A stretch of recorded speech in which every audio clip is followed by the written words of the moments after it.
kind of how we operate here. No need to raise a hand. All right, let me share my screen. How do I do that from my laptop? All right. And it is going to mirror here for just a minute. All right, give me just a second to pull up the screen that I need.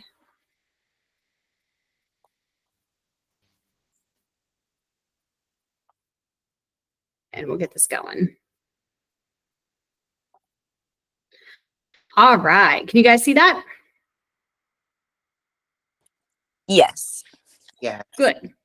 All right, so week 9 is all about the first appointment. So if you guys were here for all of the other weeks, then you know that we have spent a lot of time going through how to set your business up, how to get your business online, how you should present yourself, how your headshot should look, how your agent logo should look, how your website should look, what you should be posting, what you shouldn't be posting, how to generate leads, how to keep track of those leads. And now we've come full circle to, okay, you have your first client. Now what do you do?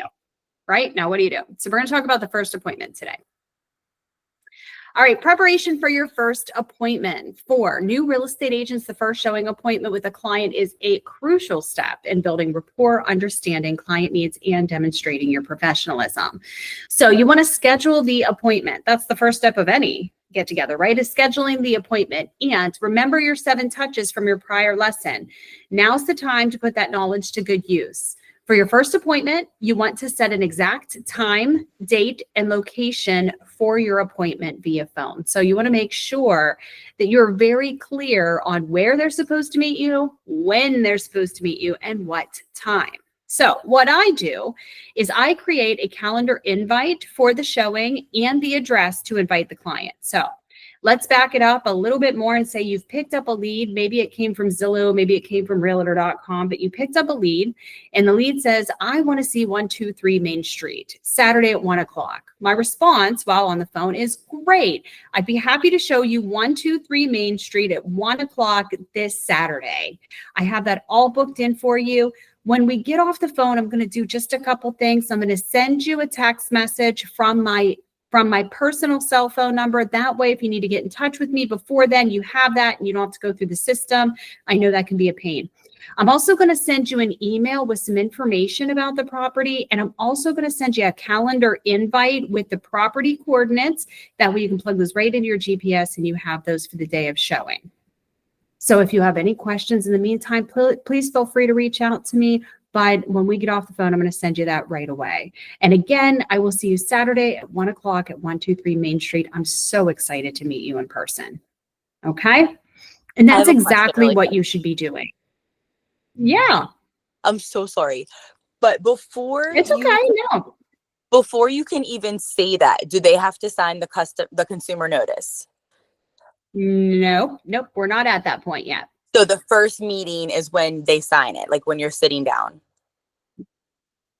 Yes. The first time that you're talking about any type of confidential real estate information, or if there could be any discussion of your role as a real estate agent to them.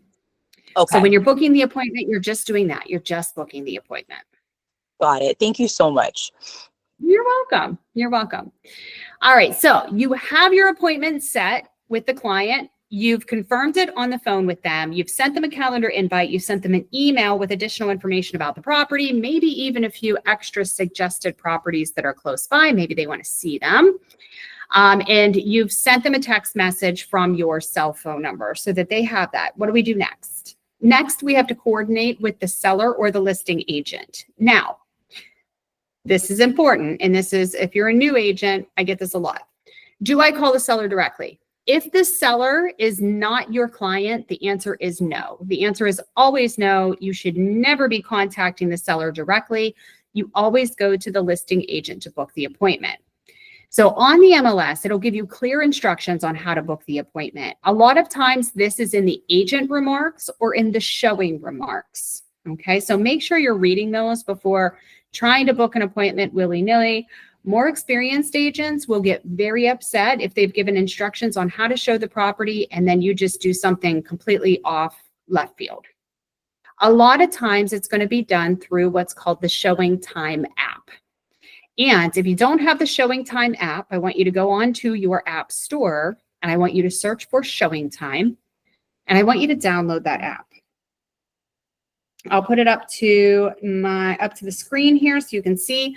My Showing Time app is right there. It looks like that.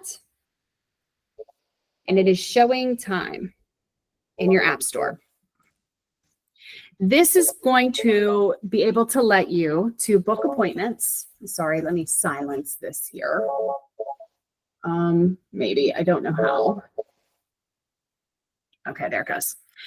This is going to allow you to go into a calendar and book that appointment, and it's going to let the listing agent know and also the seller know if the seller is connected to the app. Now, sometimes the agent remarks on the MLS will say, do not use Showing Time. It means the agent is not enrolled in Showing Time. If you use Showing Time, the agent's never going to get that request. So again, it is important to read the instructions on how to show. In that case, you may need to call or text the agent depending on the instructions. This will help you ensure that you are getting in at the time that your clients need to be into the home. If there are no instructions on the MLS, I would send a Showing Time notification followed by a text message that says, just scheduled an appointment for 123 Main Street for Saturday at 1 o'clock through Showing Time. Wasn't sure if you used it or not. Wanted to send a text message as follow-up. Okay, simple as that. Now, if your home is tenant occupied, so if the home is on there and it's tenant occupied, there is a section in the MLS that asks if the home is tenant occupied. And a lot of times the agent instructions will also tell you that it's tenant occupied. These require additional time and patience. So always allow 2 to 3 business days notice prior to attempting to show. So if you text or use a Showing Time on a tenant occupied property for a listing agent the same day, it is going to be denied. Also keep in mind that booking appointments with tenants is really difficult and they don't always get accepted. Furthermore, when you show up to the property, it's also possible the tenant's not going to let you in. So you want to prep your clients in advance and let them know that you're going to do your very best to get them in there, but there's going to be a lot of unknowns when it comes to tenant occupied showings, okay? So just let them know that in advance. All right, how to check the showing status on the MLS. The MLS will likely tell you how quickly you can show the home and how much lead time you need. The following are the statuses that are available in the MLS. Appointment with lister, appointment with seller, appointment required lockbox, vacant lockbox, or other. Okay? There's also actually one more that's not on the list, and it's called first lockbox, but I'm going to go over that. So most of these are pretty self-explanatory, but we're going to go through them just in case. Appointment with lister. This means the home is occupied and notice is required. Usually next day appointments are fine unless the agent instructions note otherwise. Appointment with seller or tenant. This means the home is occupied or seller will provide the agent the keys. Home may have a tenant present and seller may have to be there during your showing. So allow a few days notice and be flexible. This is the one and only time and the one and only setting in which you can contact the seller or occupant of the property. And that's because the agent, the listing agent, is giving you permission to do so. If it doesn't have this status as a showing, you are not allowed to contact the seller without their listing agent present, okay? Appointment required lockbox. It means home is likely occupied and notice is required. Usually next day appointments are fine. This means that there's a Supra lockbox on the door. And we're going to go over what a Supra lockbox is and how you access those. Next is vacant lockbox. Home is vacant and can be shown at any time without prior notice. You can literally go into vacant lockbox without telling anybody, and a Supra lockbox is on the door. This is the only status in which you can enter a home without notifying the listing agent. I want to be very clear that if you enter a home without an appointment in writing, and it does not say vacant lockbox, you can lose your MLS status as well as your license. So never enter a property unless you have permission to do so. Next is call first lockbox. It means the home is vacant and it can be shown within an hour lead time. You must notify the agent that you are showing it, but you do not have to wait for a confirmation. So this is where you have to notify them through showing time, or you have to notify them through text message or give them a call, but you don't have to wait for confirmation. You just have to let them know that you're going. And that could be in the future. So if it's an hour before, you just have to notify them that you're going so they know you're going there. The last one is other. And other means that it's not listed. So you have to contact the agent for instructions or place the showing through showing time. Again, read the agent instructions and it will tell you how to make that appointment. Questions so far? Nope, not so far. Nothing All yet. right, perfect. All right, how to request a showing through showing time. So showing time is an app used by agents that integrates with our MLS. And this allows buyers agents and sellers agents to communicate and track showings and feedback on the property. So to use showing time the first time, you have to download the showing time app on your mobile device. So again, if you haven't done that, you want to type in showing time and look for this logo. To schedule an appointment, you can search for the property in the app, select your day and time of your appointment, and the app will send you push notifications once the appointment has been confirmed by the listing agent. You can also schedule through showing time on the MLS. Here's what you're going to do. You're going to search the property that you want to tour and open the property page. Now I have a diagram here of a house that I actually own, and you're going to navigate to the icons directly under the property photo. And you're going to see that logo again that looks exactly like your mobile app. You're going to go ahead and click that and then follow the questions on the pop-up page. When booking your appointment, leave yourself some wiggle room. So on average, one showing appointment will last about 30 minutes. However, if you're showing multiple properties in one tour, you must account for travel times and delays. So we suggest booking home tours in 1 hour sessions where homes are slightly overlapping in time. So if I was booking a tour for 607 Franklin Avenue, 123 Main Street, and 506 First Avenue, and I was starting at 11 o'clock and I was going to meet my clients at 607 Franklin Avenue, I would put in showing time. I'm going to show 607 Franklin Avenue from 10 to 11.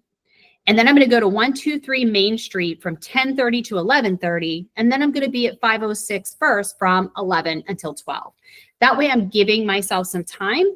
Here's what happens when you're showing clients property is they may get to 607 Franklin and then they pull up to the front and they find out there's a flight of steps to get to the front door. And they're like, we don't even want to waste your time.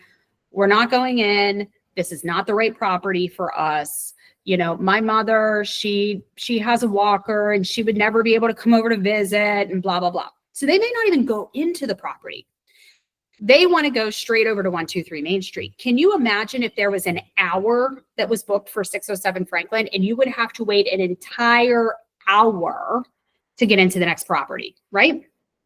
So if you book them in hour blocks, but overlap them by a half an hour, you can jump in the car, you can go over to 123 Main Street, and your wait time is going to be significantly less. Maybe you're waiting 10 minutes before you're allowed to go in.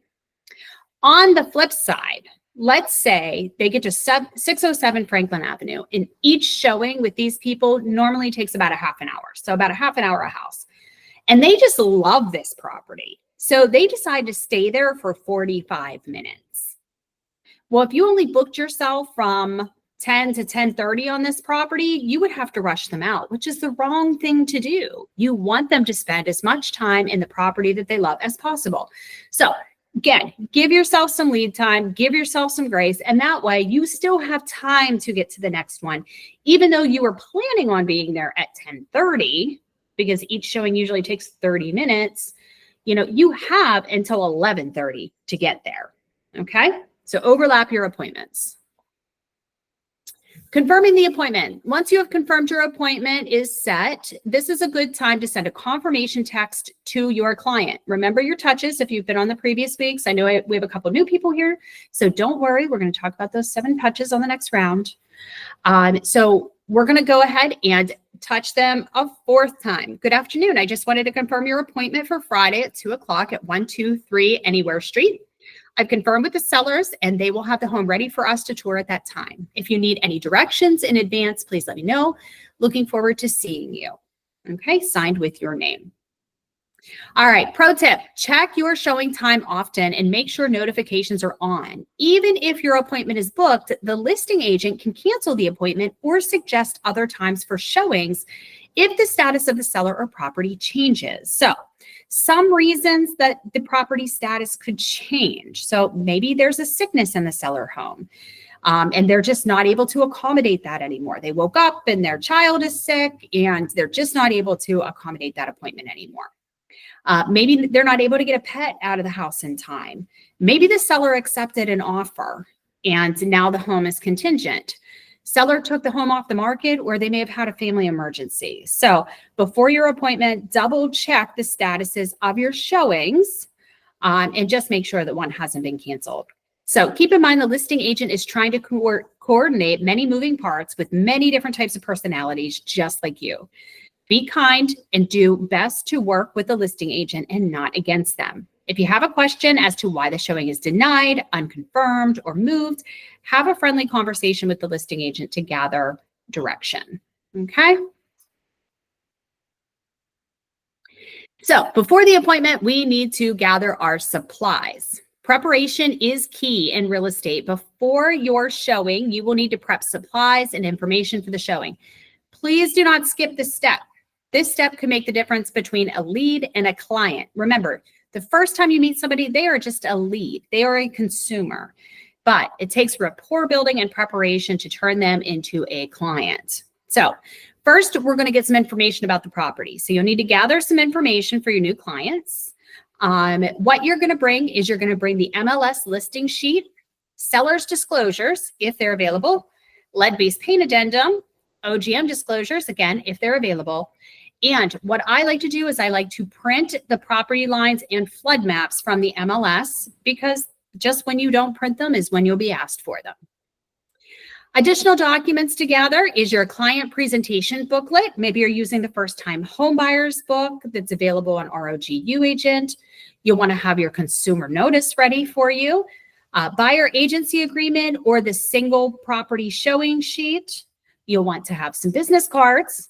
I suggest making sure that you have a small gift available. People love people who give them good gifts and do nice things for them.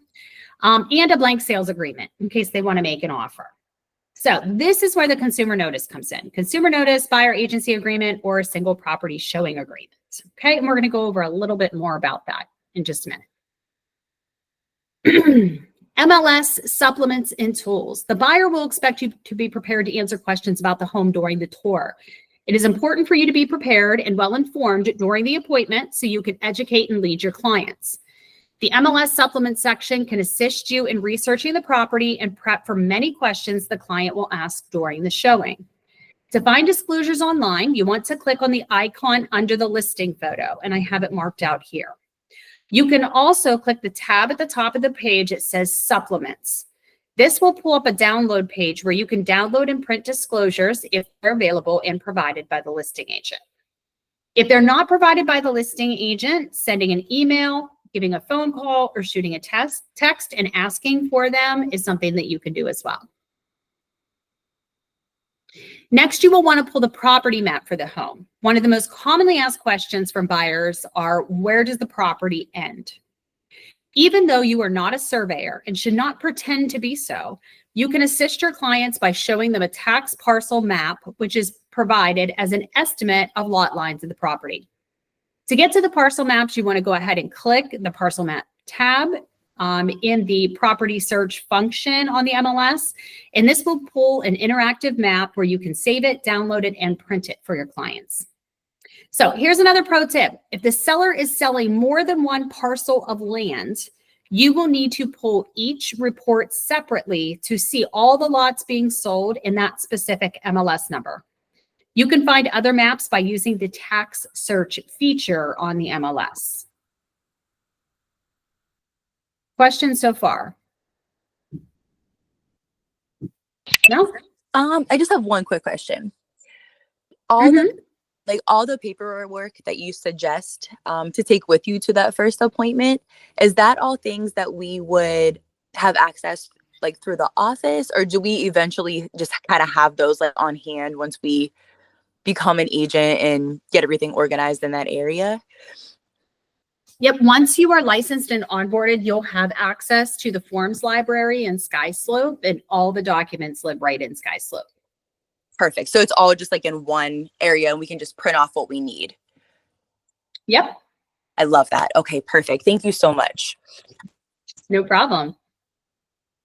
All right. So now we need to get ourselves ready for the appointment. And we're going to talk about dressing for the appointment. Now, a lot of the time, this is common knowledge, but for times when it's not, we'll go over it really quickly.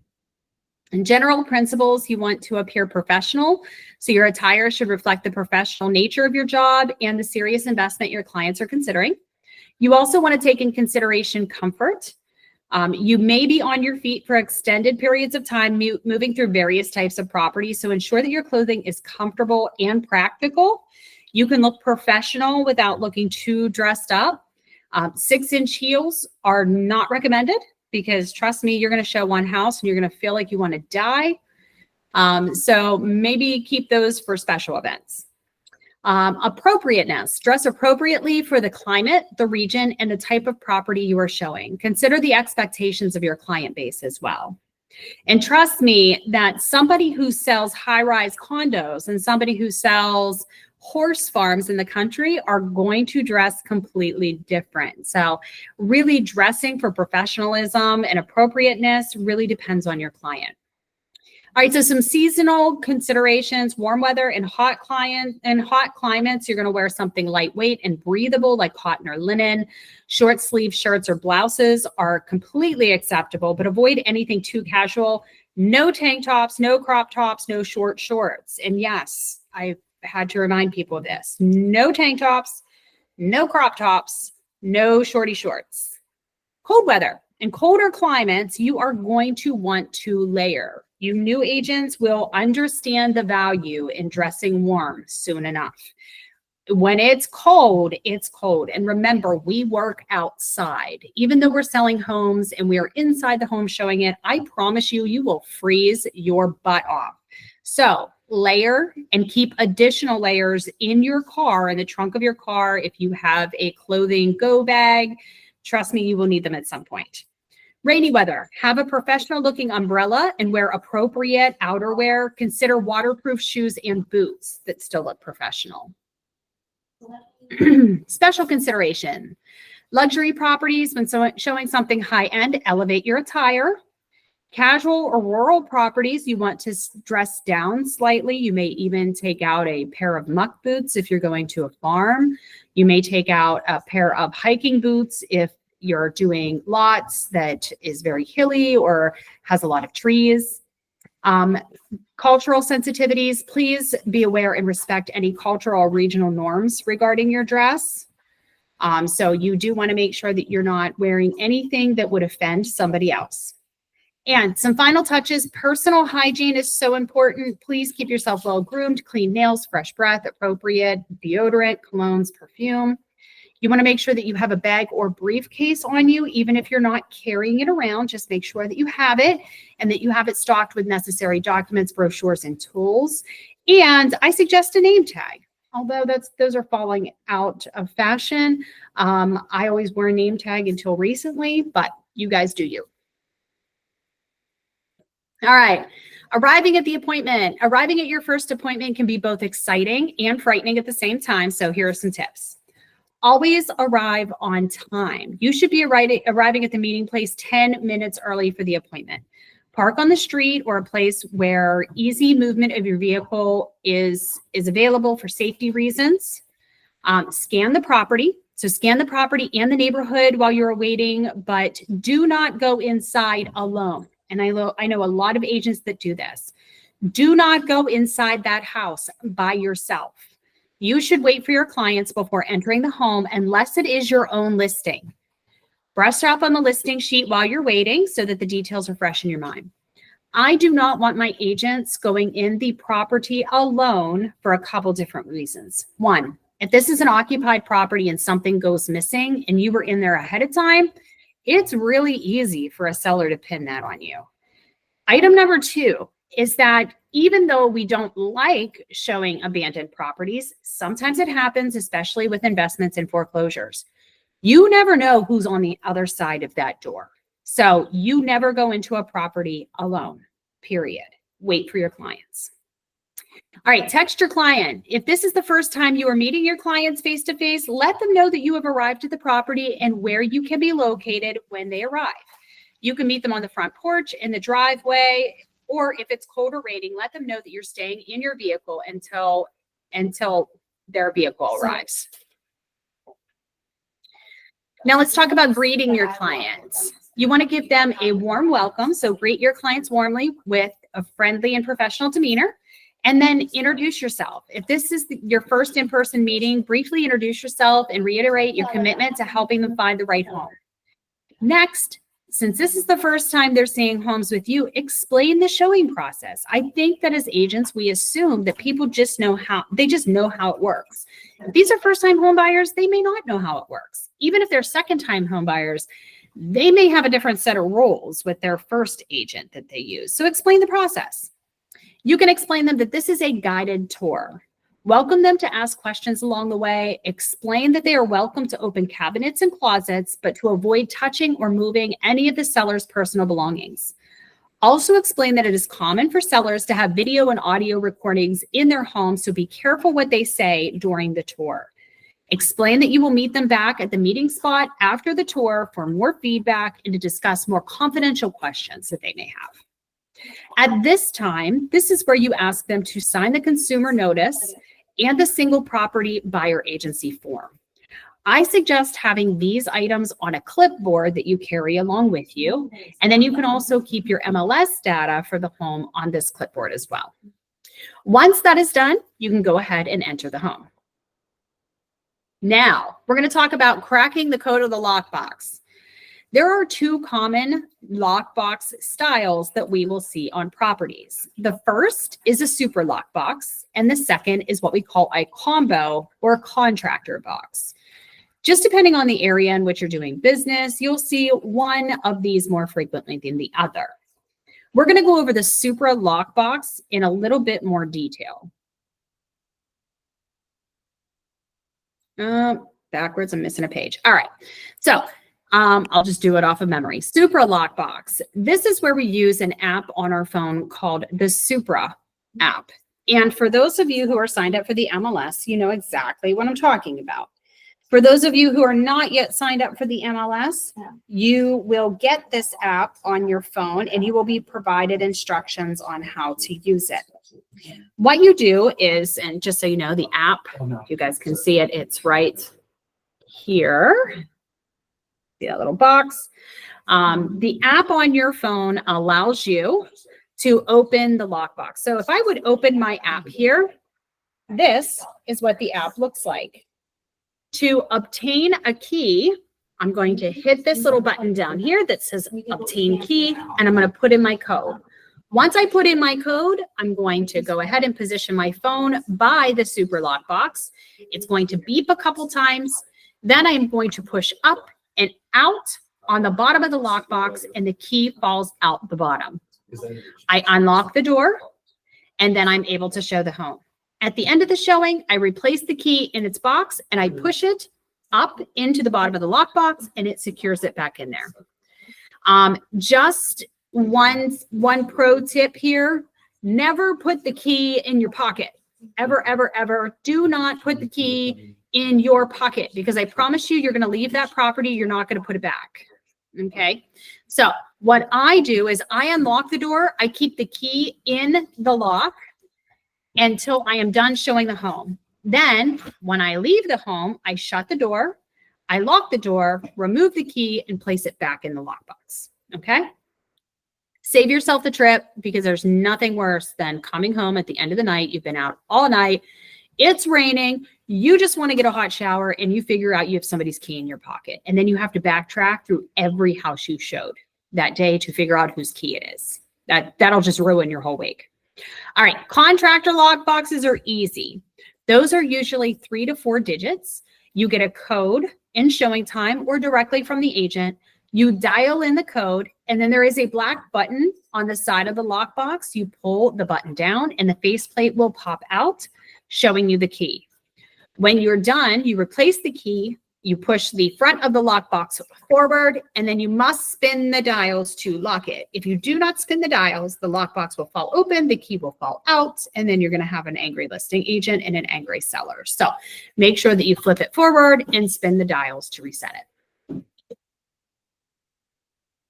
All right, conducting a guided tour. So make sure you are opening the door for your clients. So who says chivalry is dead? Open the door for your clients and allow them to walk ahead of you. This is a sign of admiration and respect.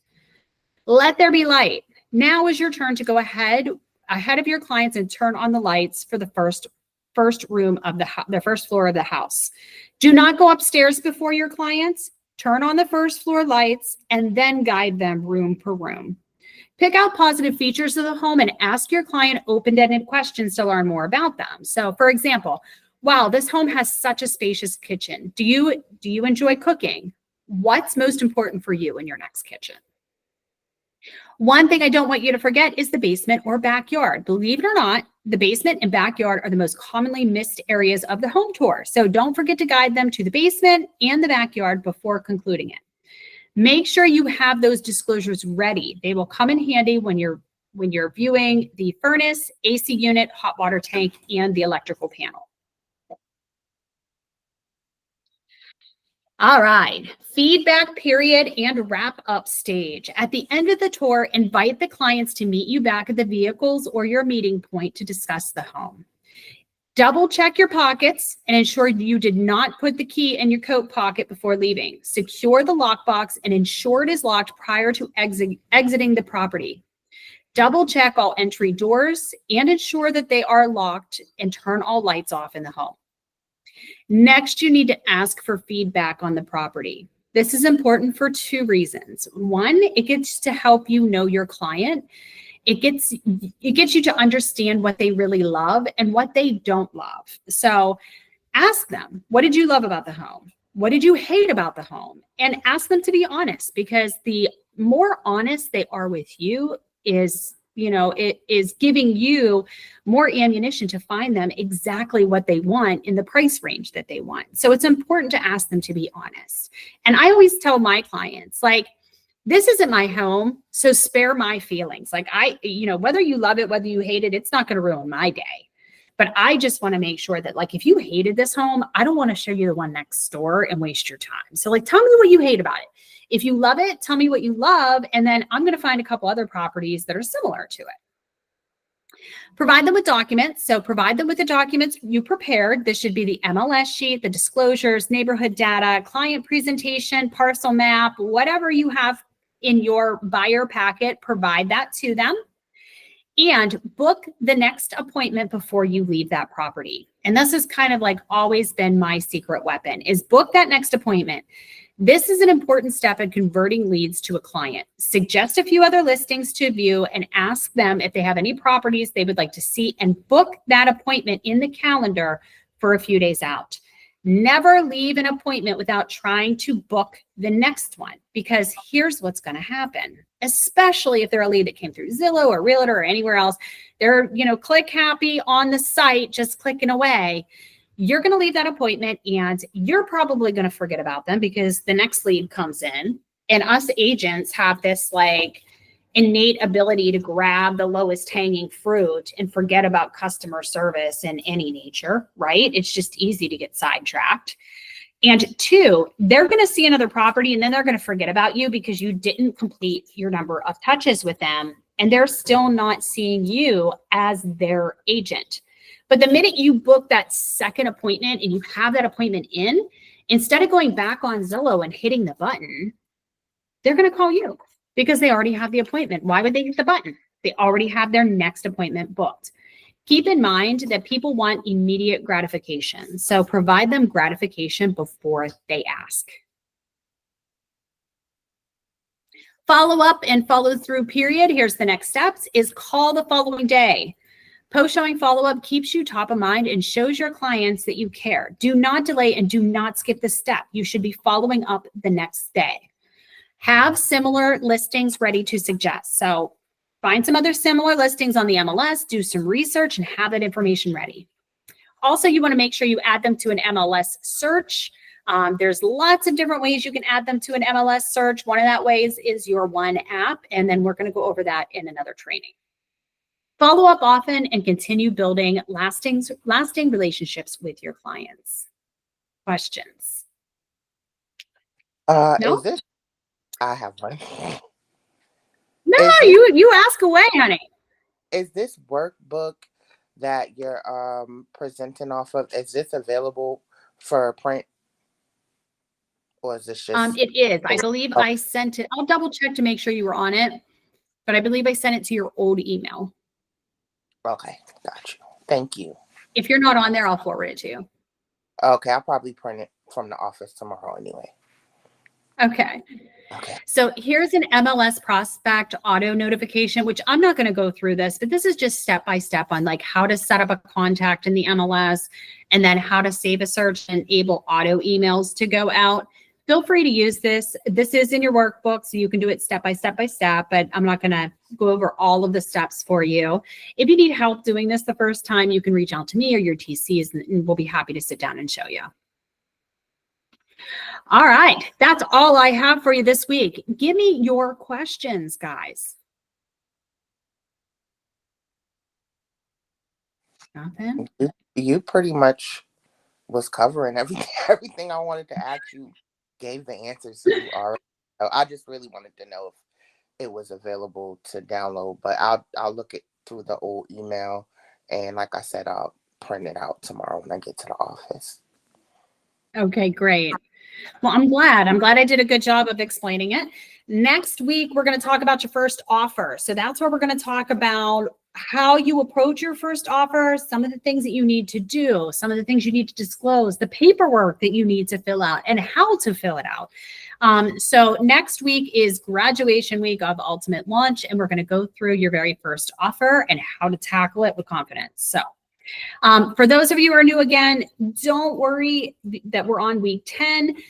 We're going to take like a 2 to 3 week break, and then we start Ultimate Launch all over again. So this is something that is always on. So you get to start right back at week 1, and then you get to do all of that business building that we do. And that's kind of the fun stuff. That's like the creative marketing, branding, headshots, agent logos. I like the first like 3 weeks. They're like my favorite. So, but we'll do that all over again, and you'll have the opportunity, because I know LaDawn and Hallie, you guys came in at the end of this, so don't worry, you're not missing out. We'll do it again.